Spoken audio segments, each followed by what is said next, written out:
plans change. Course building changes. You're going to learn things.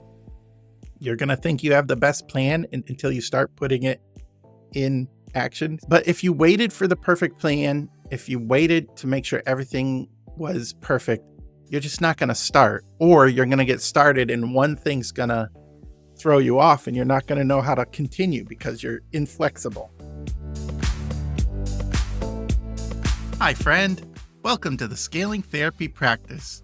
I'm James Marland, your course creation coach. I'm here to help therapists who want to scale their reach with effective online courses. I'll share with you all the tools, tips, and technology I've learned along the way that will help you put your mission in motion.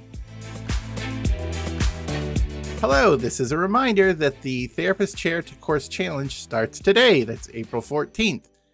In the challenge, you'll learn what you're going to make, who you're going to make it for, and will they buy it, plus some other things to help you complete the course in a timely manner, even if you're a busy therapist and you don't think you have the time.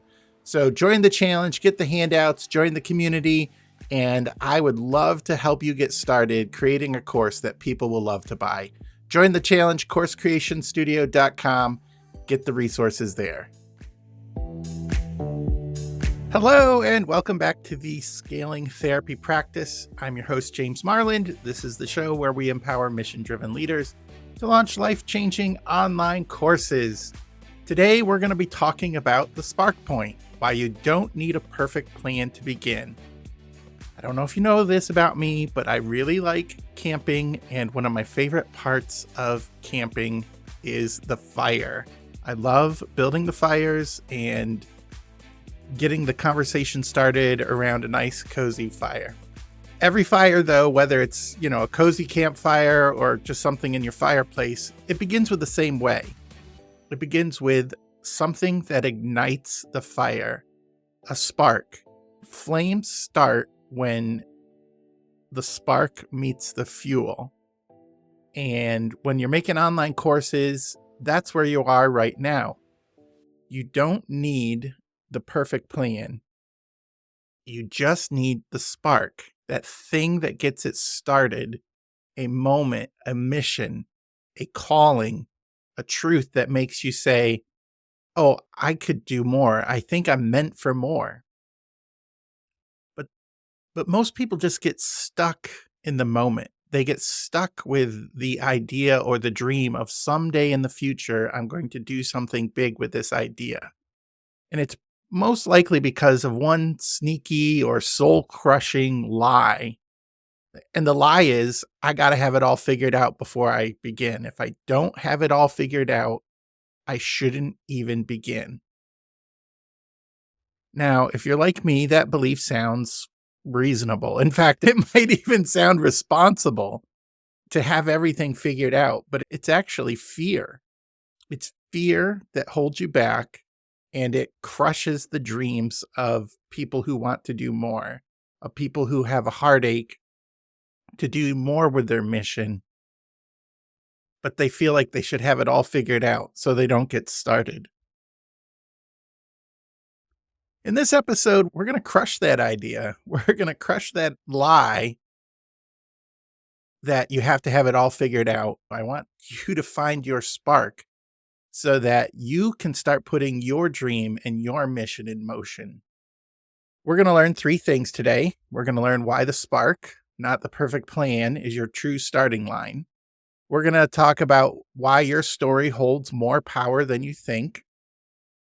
And we're going to talk about finding your spark where your identity meets your impact. So remember, you don't need to feel like you're an expert or you're good enough. You don't need to have all the tech figured out. You don't need to start with a spreadsheet and have 50-step plan all work together. You just need to start with something that lights you up and your spark. So let's find yours in this episode today. Today is the first day of the Therapist Chair to Course 5-day challenge.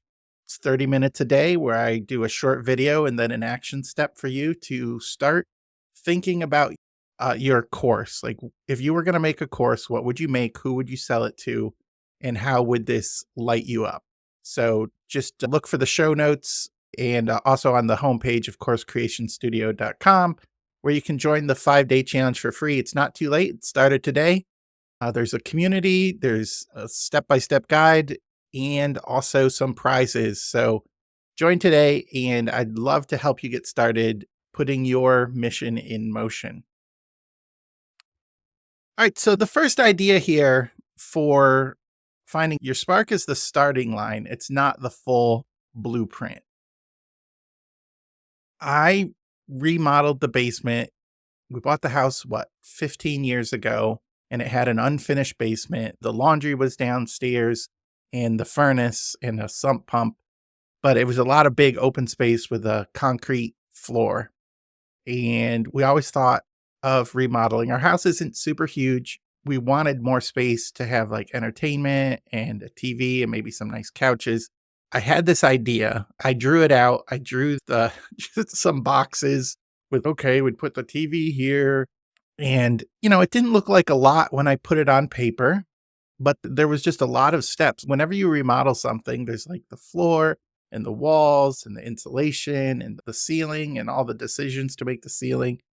And to get started, I had to make the big decisions. What were we going to put on the floor? What was going to be in the ceiling? And what were going to be on the walls? Buy the materials and then start working. But if I would have had to map out every single decision, not just the big decisions as I was doing it, but if I had to map out every decision for remodeling the basement, I would never have finished and it wouldn't look very good because you have to, when you're remodeling something, when you're building something, you adjust, you change, you think of new things that would help you do the project better, or you find out your original plan just didn't work. You make adjustments, you make changes. And if you have a detailed list that is 50, 100 steps long, what happens when at step 20 you realize, oh, I made a mistake? Then you have to adjust the other 80 steps beyond that. You don't necessarily need a fully fleshed out plan. You just need to know the destination. You need to know where you're heading. You make adjustments as you go. So a lot of people who are thinking about doing online courses or a hybrid course or a community group or some sort of way to sell their expertise beyond just one-on-one sessions, they're like, I got to have everything filled out from beginning to end. Otherwise, it's never going to work. That's holding you back. That's holding you down. So thinking about the basement example here, you don't need to have every detail to begin. Trying to plan the whole journey before you start leads to analysis paralysis. I have that all the time for all these decisions. I love to research. I don't like to waste time. So I just research and think about things and plan things and put them on spreadsheets and to-do lists, and then they don't get done. So you don't need to have every detail to begin. The other thing about that, just like remodeling your basement, is course building or any sort of online product is messy and iterative. Things change. You get better ideas. When we were remodeling the basement, half the basement was going to be storage and half the basement was going to be a living area. But then I needed an office. Like, I needed a stay-at-home office. So we bought cabinets, like kitchen cabinets, and put them downstairs. And that became our storage instead of the whole room as storage. So plans change. Course building changes. You're going to learn things. You're going to think you have the best plan until you start putting it in action. But if you waited for the perfect plan, if you waited to make sure everything was perfect, you're just not going to start, or you're going to get started and one thing's going to throw you off and you're not going to know how to continue because you're inflexible. And the third thing about remodeling my basement is I didn't do it alone. I didn't know how to remodel a basement. I didn't grow up building things. So I grabbed my father-in-law and he spoke into my ideas and he helped me build straight walls and do the electrical and finish some of those things that needed to be done. I got help from an electrician. I got help from my father-in-law who built buildings with his dad. I got help from somebody who knew plumbing. I was able to get help along the way. I didn't need to know everything. And that's one of those lies where you can get stuck on needing to know all these things before you get started. The second big idea here for getting your spark going is your power holds more than you realize.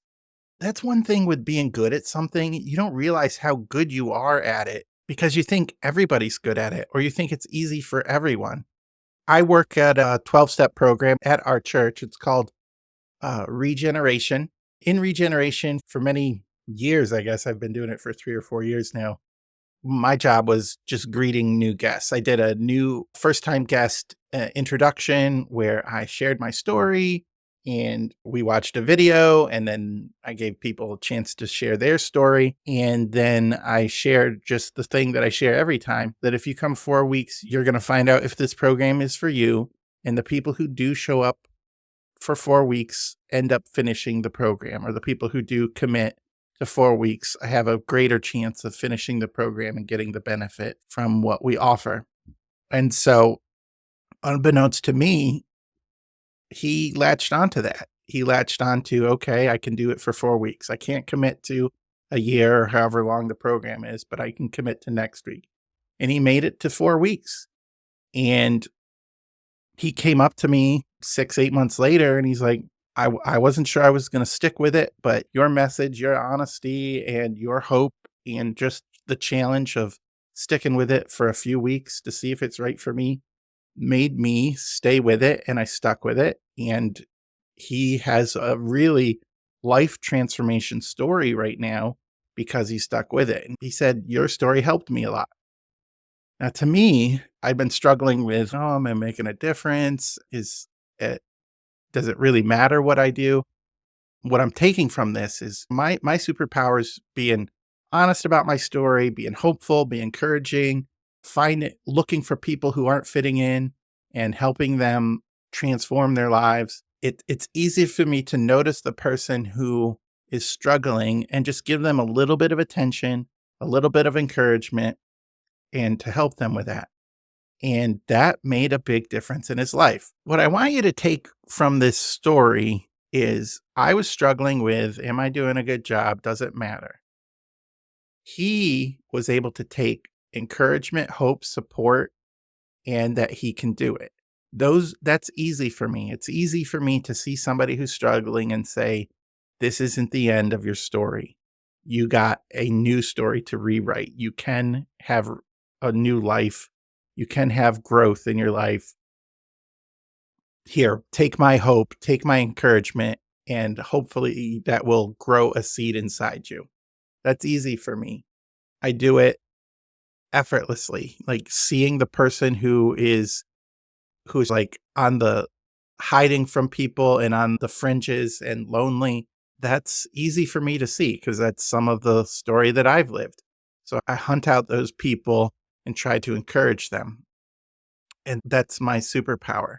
So you might not know that you're actually good at what you're doing. It just could be something that you're good at, but you don't realize it. But your story, your power, what you do holds more power than you realize.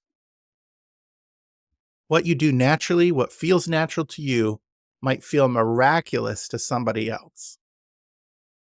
So finding your spark is sometimes looking for that thing that you do that it seems hard for other people, but is effortless for you. Therefore, we got to ask, what is our spark point? Like, it's time to ask, what part of my story could be somebody else's shortcut? So your spark point is where who you are as a person meets the place where you can make a big impact. Just going back to the story about serving at the 12-step program, who I am as a person is somebody who has hope, has encouragement, has seen life change, and believes that other people can make life change as well. Where I could make an impact is where people need hope. They need encouragement. They need the belief that things can get better. And then maybe they see the person who has made some changes in their life and they're like, you know what? I want to be like them and I want what they have. So that's really where your spark point is, who you are as a person, what your mission, vision, and values are, where it meets the problems that you can solve easily. That's your spark point. That's where it gives you the most joy. That's what gives you that energy to do some of the difficult things. Your spark point lives where your natural gifts meet a real need. Just to ask yourself, what do you love to do? What lights you up? What's easy for you? What challenges have you overcome that have become part of your story that when you see that in somebody else, you're like, oh, I can solve that. I can do that. Like, you're not guessing what you're good at. You're just leaning into it. You're recognizing what you're good at and you're leaning into it. Many people just dismiss what they're good at and don't recognize it as their starting point for what they can do to help other people. So don't dismiss what comes naturally for you. Just don't think, oh, I'm good at this area, but I really need to be good at these other things. So I'm going to focus on my weaknesses to build them up so that I can be a well-rounded person. That's not where your spark point is. That's not what lights you up. I don't think we should be well-rounded people. We should, especially in business, be putting our energy into the things that give us the most benefit, the most money, and create the most impact. It's what lights you up, what will energize you, what will keep you going through the hard times, but also you'll do the most good. You don't need to have everything figured out. You don't have to have your plan down to the minute detail. You got to have a destination, but things are going to change. You don't have to have that perfect plan. You need to show up where your strengths lie. Show up where your spark is. If this episode stirred something inside you, if you're starting to recognize your spark, if you felt a flicker of, that's me, this is what I've been feeling, then I want you to know it's not too late to join the 5-day challenge. It starts today, April 14th. It runs for 5 days. It's a few-minute video and a action step to take. There's step-by-step guidance. There's a workbook. There's other people doing it. There's challenges. There's prizes. You don't have to have it all figured out. You don't need to have a perfect plan. You just need to show up and take a couple steps and see what lights up inside you where your spark is. This is James Marland. I want to help you put your mission in motion. It's time to get started.